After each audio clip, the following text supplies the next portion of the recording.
Hello, great to be here. So, we need to talk about our musical diet, okay, people?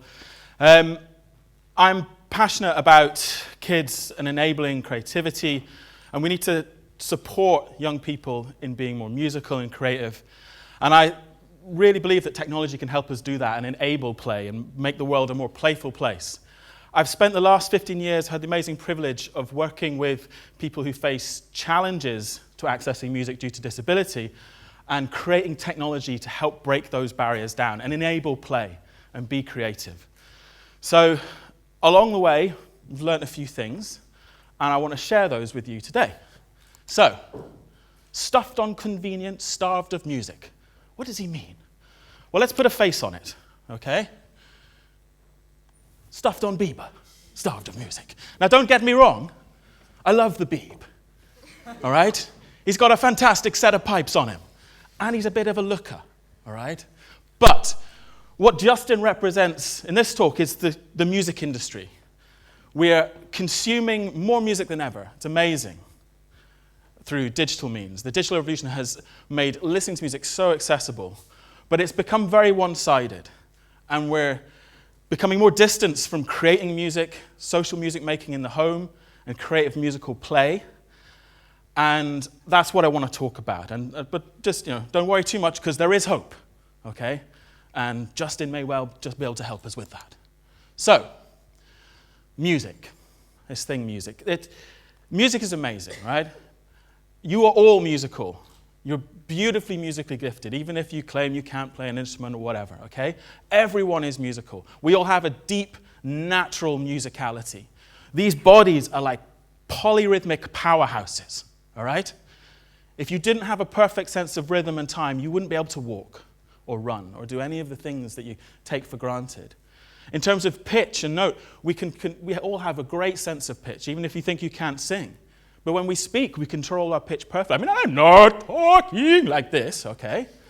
I can control my voice.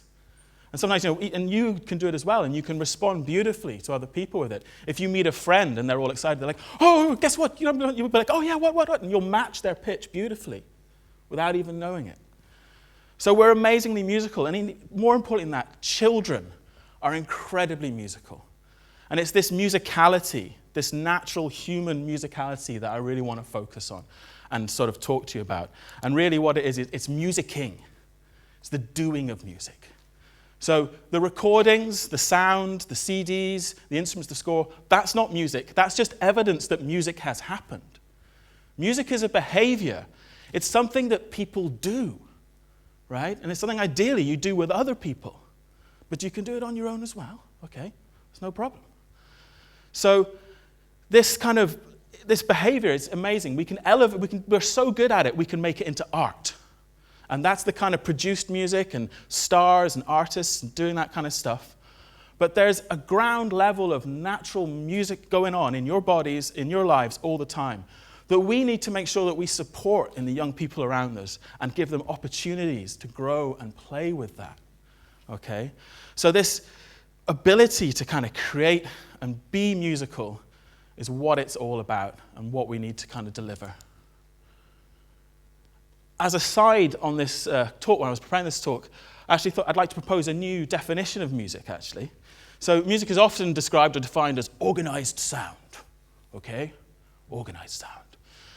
Now, I've had loads of fun evenings alphabetizing my socks, but organizing is not that playful. It's not that fun. And I think we need to redefine music as playing with sound. And I don't mean this kind of like, doo, doo, doo, doo, kind of thing. I mean like, ah, woo, yes, kind of music, all right? We've got to be more playful. We've got to get into it. And that's where I think technology can help. Oh, there we go. So, let's talk a bit about technology and music. So, there's one of the things that we've learned in the past 10 years working in this field of accessibility is there are two main barriers that everyone faces to making music. And these are particularly magnified in the case of disability. And they are, one, the main one, which is the physical skill to actually use the instrument, to actually make the sounds, to be able to create these sounds. okay? And in that sense, the instruments themselves are the barrier, okay? We've created, with technology in this instance, I mean, this whole story, technology is both the villain and the hero. And this is where it's starting to kind of come through. So as we've evolved more beautiful ways of creating sound, harps and flutes, so technology isn't just digital. Flutes are technology, violins are technology, guitars are technology, drums are technology. And all these things are require high levels of skill to make these amazing sounds. And that's separating us, that's cutting us off from our natural musicality and our ability to express ourselves and to play with music. Because these instruments are hard, man. I mean, they take ages to learn. And that's, tedious, quite frankly. And it's a massive barrier for children. So in this instance, you've got technology acting as a barrier to making music. But it's not all bad. Things are changing.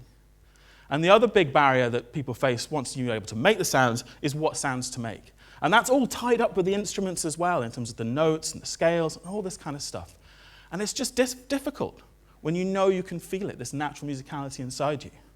So, what I want to talk about is music as food, to try and explain where we are and what I think is going wrong and how to fix it. So to use food as a metaphor, although I would argue that music is actually deeply important psychologically as a kind of nourishment for your body, okay?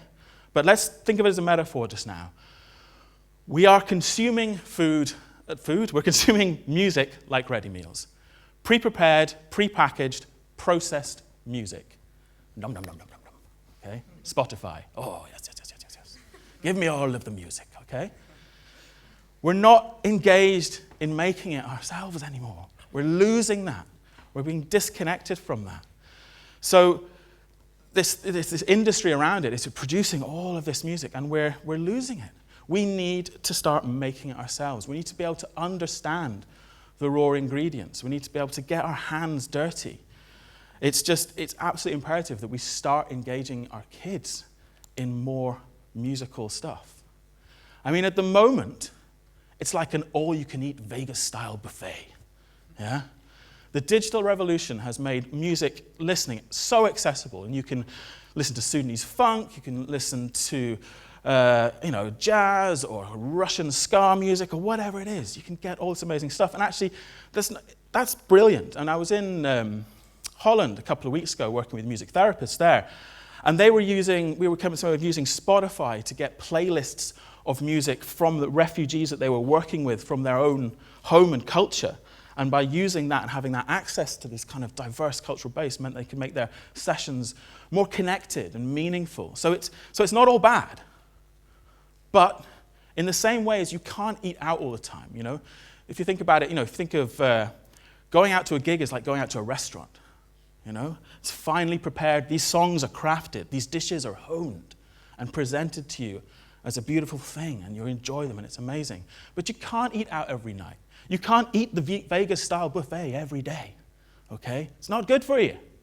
You've got to learn to cook for yourselves. And I'm not saying that everyone is going to be an artist or a performer. This is about, so on a Sunday afternoon, you maybe make a roast dinner for your family, yeah?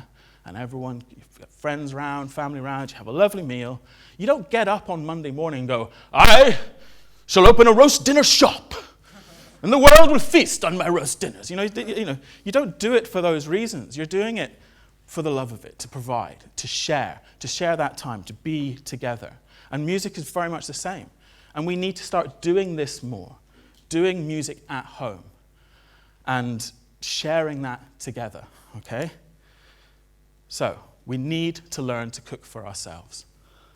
And that has to start young. In the same way with cooking, we need to involve children. We need to get their hands dirty. We need to lick the spoon of life, people, okay? We've got to get them involved.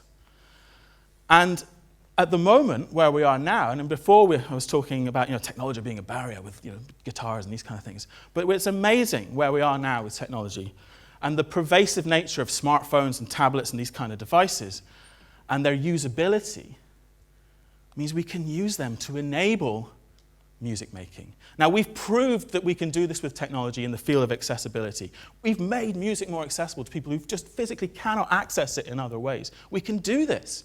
We can use iPads, iPhones, tablets, whatever it is, pots and pans.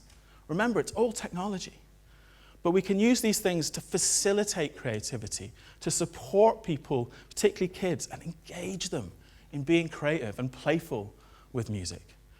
And actually, it's interesting, as Tim Cook says, that what's necessary for some people is just convenience for others in terms of disability-led innovation in technology.